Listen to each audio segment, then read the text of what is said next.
IG dari Wahyudi.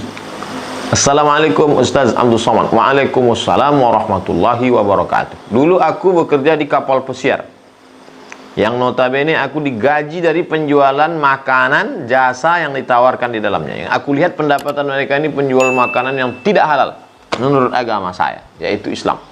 Apakah gaji saya ini haram atau tidak? Karena hampir semua gajiku habis dan keperluan yang tiba-tiba datang. Satu lagi pertanyaan. Kalau pekerjaanmu itu halal, maka engkau tidak perlu tahu uang yang datang itu dari mana. Contoh, engkau saudaraku berjual makanan, berjual lontong sayur pagi. Menjual lontong sayur itu halal. Maka kalau ada orang yang datang, kau tidak perlu tanya, wahai pembeli, uangmu ini dari mana? Karena yang kau jual ini halal. Engkau bekerja sebagai seorang teknisi, pekerjaanmu halal, gajimu itu halal. Tapi kalau engkau bekerja sebagai menuangkan khamar, memasakkan makanan haram, maka pekerjaan ini haram. Begitu cara kaidah mengetahui perbuatan itu halal atau haram. Saya kerja di luar negeri, mayoritas non muslim. Untuk sholat 5 waktu susah, apalagi Jumatan, hampir tak bisa. Apakah saya salah Ustaz hanya mengejar ekonomi? Hujan batu di negeri sendiri, hujan emas di negeri orang. Begitu kata pepatah nenek moyang orang-orang tua kita dulu. Tapi hari ini banyak saudara-saudara kita mencari nafkah di luar sana. Maka bagi yang sudah cukup modalnya, pulang ke tanah air.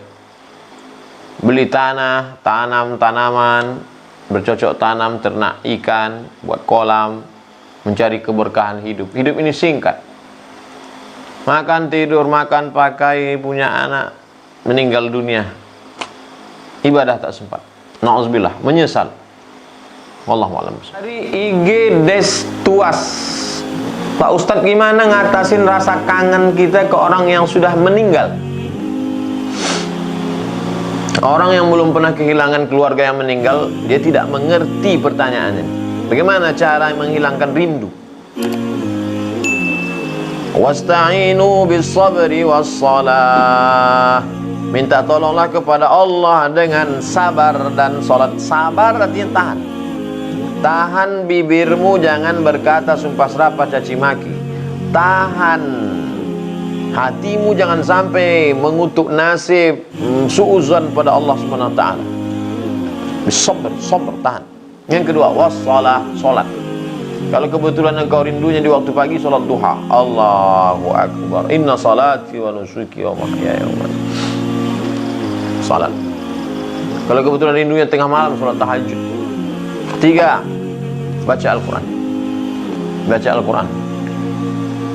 Wa idza quriya Al-Quran, kalau Al-Quran dibacakan, fastami'u lahu, dengar baik-baik, wa ansitu, diamlah, la'allakum turhamun, turun rahmat ke dalam hatimu. Walladzi anzala sakinata, mendengar aja dapat, apalagi membaca. Walladzi anzala sakinata, Allah yang menurunkan ketenangan fi qulubil mu'minin, hatimu yang sedang rindu gundah gulana, maka ditenangkan Allah. Siapa yang menenangkannya? Yang keempat, zikir. Subhanallah bihamdihi, subhanallahil azim, subhanallah bihamdihi, subhanallahil azim, afdhalu dzikri wa'lam annahu la ilaha illallah, la ilaha illallah, la ilaha. Ala bi dzikrillah tatma'innul qulub. Yang kelima, sedekah. Pergi kamu, saudaraku, pergi ke panti asuhan, bawa nasi bungkus sedekah. Pahalanya sampai untuk orang-orang yang kita rindukan, ayah, ibu, keluarga. Mudah-mudahan Allah menyampaikan, Allah menenangkan. Allah yang menenangkan hati. Qalbul mu'min baina asabi'ir rahman. Hati orang beriman itu antara jari jemari kuasa kehendak Allah Subhanahu wa taala. Mudah saja Allah membuat hati itu rindu, buat itu tenang, marah, ridha, benci, takut. Minta, ya muqallibal qulub, wahai engkau yang membolak-balikkan hati, tsabbit qalbi, kokohkan hatiku, ala dinik, dalam agama, wa ala ta'atik, dalam ketaatan padamu. Wallahu a'lam. Dari IGM titik. Assalamualaikum Pak Ustaz. Waalaikumsalam. Saya mau nanya, adik saya murtad, nauzubillah. Ulama kalau sudah cerita murtad, nauzubillah. Allah selamatkan cucu cicit bangsa keturunan sahabat kawan kerabat tetangga daripada murtad. Nauzubillah.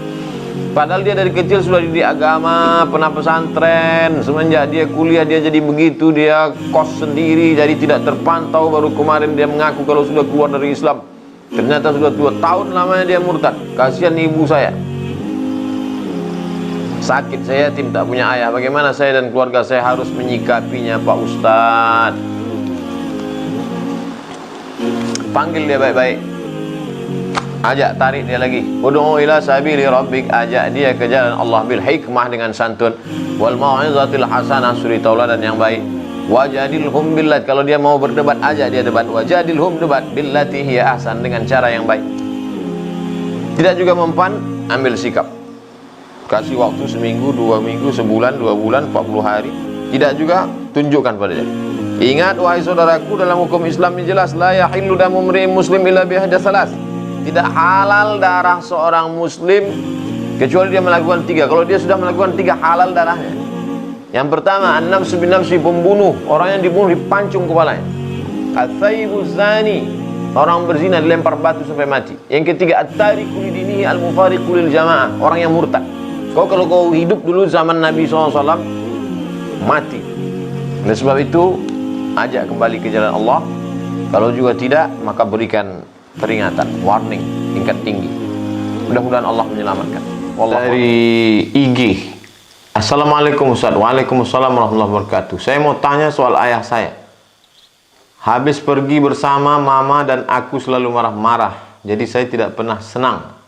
Selalu mencari gara-gara. Kenapa ya Ustaz?